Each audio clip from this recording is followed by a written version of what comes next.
What's up YouTube, Mkohl40 here, bringing you guys my feature match with Squiddy. This was filmed about 4 a.m. about last Tuesday on Dueling Network, so this has been a special treat I've been saving for you guys. My good friend Team Deception09 is recording this, so you'll actually get to read the backdrop on the log. Squiddy gets to go first. He sets 1 and 1. I go red gadget, search, get yellow. Pretty standard opening, swing into his face down, he mirror forces. I feel like that gives me a really strong opener because I'm not sure what Squiddy's playing. I set 1 pass, so I'm still not sure what Squiddy's playing, but him mirror forcing a gadget kind of worried me because I wasn't too sure. Made me go, what would Squiddy be doing right now? People are thinking that this was a fake Squiddy, but no, it is in fact the real Squiddy. So Squiddy takes his time with his moves. You know, he's just never there. He heavy storms my compulse. I chain compulse, take away his summon. He goes diva. At this point, he's revealed to me that he's playing mermaids. He brings out the arms guy, gets the additional summon for marksman, and then I drop trag, and then he goes into dragoons and starts attacking directly. I didn't realize, or I forgot that dragoons allows diva to attack directly. I'm like, oh, okay. He goes into Gunner. Gunner blows up my trag, unfortunately. My turn, I go gadget. Now at this point I have to bring out Fortress, suicide run, and then attack directly with yellow. I set 1. I have a +2 advantage on Squiddy, but he's still retaining advantage. His good old Undying is going to reverse net him advantage because it lets him pick up more cards, so he drops the marksman to blow up my face down, which is prison. Good old Squiddy and his yes and his ribs. That Squiddy quote is always going to stick with me until the end of time. I'm still really amazed by how awesome Squiddy's luck is at this game. It's so Squiddyful. Undying is so dumb, and I don't want to even talk about Abyss Pike. His reborn luck, his into marksman. Marksman gets him a dragoons. He overlays. I thought I was in a good position in this game, but I was wrong. Abyss Dweller making everybody huge. 22 Dweller and a 19 Marksman is ridiculous. Yu-Gi-Oh! Only move I have is green into red and setting 3 back row. Excuse me. Unfortunately, this is pretty much the end of the trail. I have to Fiendish Chain the Marksman. Probably should have Fiendish Chain the Abyss Dweller. That way it was a suicide. But it all worked out the same. I mind control his face down, which he gave me a really bad level 3, which was Undying. I couldn't do anything with it, which brings game 2 into our midst. So as we are at the side deck progression screen here, we wait for Mkohl40 to get ready. Me and Squiddy kind of get ready to trade blows here. I get to go first, game 2. Mkohl40 opens up the yellow gadget. Go yellow into green. Set some back row. I open up really good.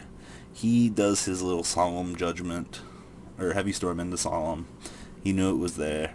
I warning his Undying, mystical his face down, and go gadgets. I basically have to go aggro this game just because of what he's playing. And he keeps trying to special summon that token, making me think it's something, but good old Squiddy. Gear Gigant into Gear Frame, set some more back row. Undying, go. The only real thing that Undying can drop here is something to blow up Gear Gigant while he searches for more cards. I can manage to take the 1200 here, but I decided to prison instead to protect what life points I have left. Gear Frame is going to really nut some hardcore advantage here. So as you can see, we're pushing as hard as we can here, as aggro as we can. He has to deprison the guy. I bring out Fortress, by sacrificing a gadget. It puts a monster on my board and ensures he can't do much. The gadget flow just keeps on going. Fortress Ram.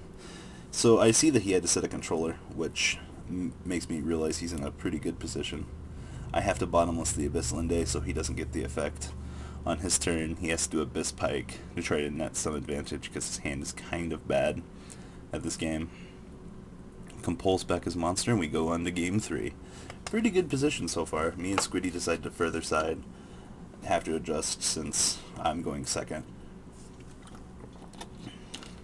I did realize I didn't have Macro Cosmos for this matchup. Squiddy sets double back row. Go to Duality. Get me a Trag, send back Taker. I might have grabbed the Soul Taker if it had been a different matchup. But Gadget and Trag. It's sad that I had to broadcast that I had the Trag game 3, but you know, not much I can do about it. So good old Squiddy and his Abyss plays, I swear. Go Marksman. He always yells ribbed. It's supposed to mean ribbed, but him and his plays. So he got the Marksman to bring out the Dragoons and Abyss Pike overlay to form Abyss Dweller. That way he can attempt to negate some effects. Mkohl40 grabs Heavy Storm off of that well-timed Duality. Go Heavy Storm. Go Gadget Flow.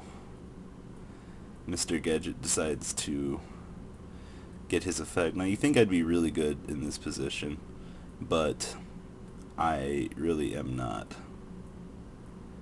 So Mola Glacia is going to shave off 2 cards from my hand, unfortunately. This is he reveals Megalo and I'm like, what are you doing, Squiddy? But I guess he's just Squiddy when he does his things. So not much I can do. So Mola Glacia, Abyss Guy, Marksman, and a whole world of hurt coming my way. As you can see here, the Mola Glacia really hurt a lot. So he just goes the 1-for-1 to blow up my guy, and then he starts to hammer me really hard. I had the second Trag to at least save my life points, so he has to set 2 back row and goes overlay into Catastor. Now this is where it really hurts. He deck devies me. This will play an irrelevant part later on.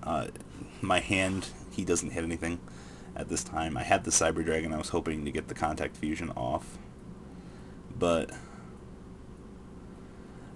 so I get to go into Fortress, which was something really nice for this matchup. Run down the Abyss, set 2 back row, and pass. I had to risk him having heavy at this point, which was just Yu-Gi-Oh! He goes Abyss Pike with a Sphere, which was just we got into an argument here because I thought Sphere blew up on the current end phase, and I didn't realize that. So I'm like, oh, okay. So I look up the ruling and I was wrong, but the way I was told before, it was ruled the other way. But mistakes happen. So I decided to MST it, so it shuts down. He has the Soul Taker, so he attacks with Glacia. I Fiendish Chain, I go down to 100. I forgot all about deck devi because I was too excited about ripping the cannon. It was just one of those things. It's like, oh, okay, wow. And then as you can see here, everybody's like, oh, DDV, but he ripped the MST and